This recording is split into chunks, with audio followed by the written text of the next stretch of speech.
কথা কম কাজ বেশি করতে হবে, কথা কম খেলতে হবে বেশি। ইনশাল্লাহ এরপরে ঘরের ভেতরে না, ইনশাল্লাহ খেলার মাঠে দেখা হবে। আজকে যেই অনুষ্ঠানে আমরা সকলে একত্রিত হয়েছি, আমার কাছে লেগেছে অনুষ্ঠানটি বলা যায় অনেকটা আমরা নর্মালি যে অনুষ্ঠানগুলোতে অ্যাটেন্ড করে থাকি, নর্মালি সেই অনুষ্ঠানগুলো থেকে কিছুটা হলেও অনুষ্ঠানটি ভিন্ন। আমরা আজকে এমন কিছু মানুষকে এখানে আমরা একত্রিত করেছি যারা সম্পূর্ণভাবে অরাজনৈতিক, কিন্তু এই মানুষগুলো দেশের জন্য বিরাট সুনাম বয়ে নিয়ে এসেছে এবং এই সুনামটি তারা বয়ে নিয়ে এসেছে সম্পূর্ণভাবে তাদের নিজ যোগ্যতায়।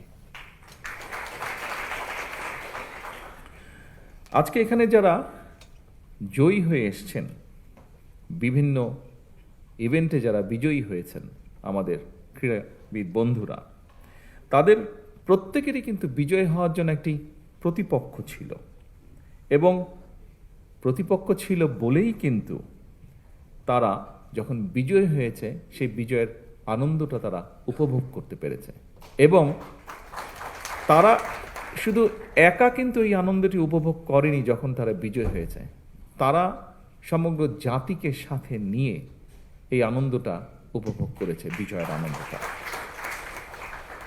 সুতরাং খেলাধুলায় কিন্তু পরাজয়ের অর্থ কিন্তু হেরে যাওয়া নয়, বরং এটির অর্থ হচ্ছে জয়ের একটি অংশ। আপনি আজকে পরাজিত হয়েছেন মানে ইনশাল্লাহ আপনি আগামী দিন বিজয়ী হবেন। আইনস্টাইন একটা কথা বলেছিলেন, যতটুকু আমার মনে আছে, কথাটা ছিল এরকম যে মানুষটি কখনো পরাজিত হয়নি সে আসলে কিছুই করেনি। আপনাকে জয়ী হতে হলে কিছু করতে হবে। কথাটার অর্থ হচ্ছে সেটাই, যে মানুষটি পরাজিত হয়নি মানে সে পরাজিতই হয়নি, জয়ী হওয়ার তো প্রশ্ন আসে না, তার মানে সে কিছু উদ্যোগই গ্রহণ করেনি, চেষ্টাই করেনি। আজকের এই অনুষ্ঠানে যারা পুরস্কার গ্রহণ করেছেন, প্রত্যেকটা খেলাকে তারা প্রতিযোগিতামূলক করে তুলেছিলেন এবং অংশগ্রহণ করেছিলেন এবং এই জন্যই আমি তাদের প্রত্যেককে জানাই আমার আন্তরিক শুভেচ্ছা এবং অভিনন্দন।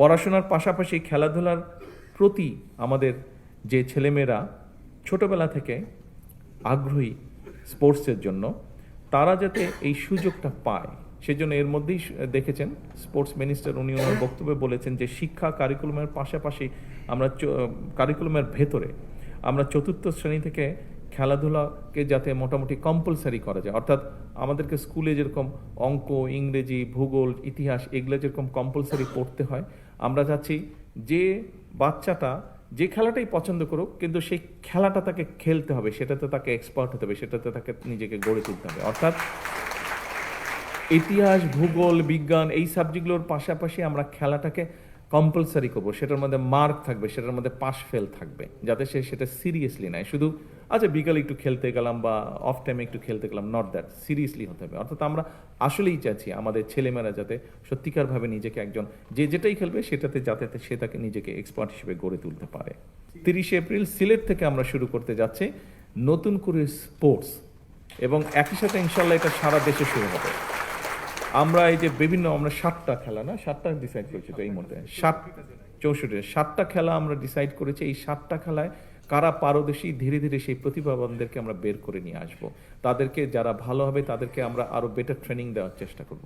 এইভাবে করে আস্তে আস্তে আমরা খেলোয়াড় গড়ে তুলবো, পেশাদার খেলোয়াড় গড়ে তুলবো এবং আমাদের লক্ষ্য থাকবে ইন্টারন্যাশনাল যে ইভেন্টগুলো হয় সেগুলোতে আমরা হিট করা শুরু করব আস্তে আস্তে এবং আমাদের ছেলেমেয়েরা যে দেশের জন্য সম্মান বয়ে নিয়ে আসতে পারে এটার প্রমাণ এর মধ্যেই প্রতিষ্ঠিত হয়েছে। ইনশাল্লাহ আগামী দিনে আমরা আরো বেশি সম্মান বয়ে নিয়ে আসবো। কথা অনেক আছে, আমার মনে হয় কথা কম কাজ বেশি করতে হবে, কথা কম খেলতে হবে বেশি।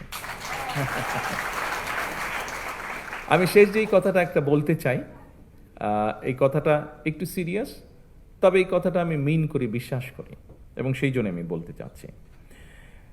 দেশপ্রেম, ঐকান্তিক ইচ্ছা আর টিম স্পিরিট থাকলে আপনাদের সাফল্যজনক অগ্রযাত্রায় কেউ বাধা হয়ে দাঁড়াতে পারবে না বলে আমি দৃঢ়ভাবে বিশ্বাস করি। আপনাদের প্রতি, খেলোয়াড় বন্ধুরা, আপনাদের সকলের প্রতি আমার একান্ত আহ্বান, একান্ত অনুরোধ, পেশাদার খেলোয়াড়ি জীবনে আপনারা কোনো রাজনৈতিক দল বা গোষ্ঠীর প্রতিনিধি নন বা হবেন না দয়া করে। বরং ক্রীড়া নৈপুণ্য দিয়ে দেশের প্রতিনিধি হয়ে উঠবেন আপনারা। দেশের জন্য সম্মান বয়ে নিয়ে আসবেন, গৌরব বয়ে নিয়ে আসবেন আপনারা। দেশে বিদেশে বিজয় মালা বরণ করে বিশ্বে ক্রীড়া জগতে বাংলাদেশকে উচ্চতর মর্যাদার আসনে আপনারা প্রতিষ্ঠিত করবেন ইনশাআল্লাহ। আজকে এতটুকু বলে আমার বক্তব্য শেষ করছি। ইনশাআল্লাহ এরপরে ঘরের ভেতরে না, ইনশাআল্লাহ খেলার মাঠে দেখা হবে।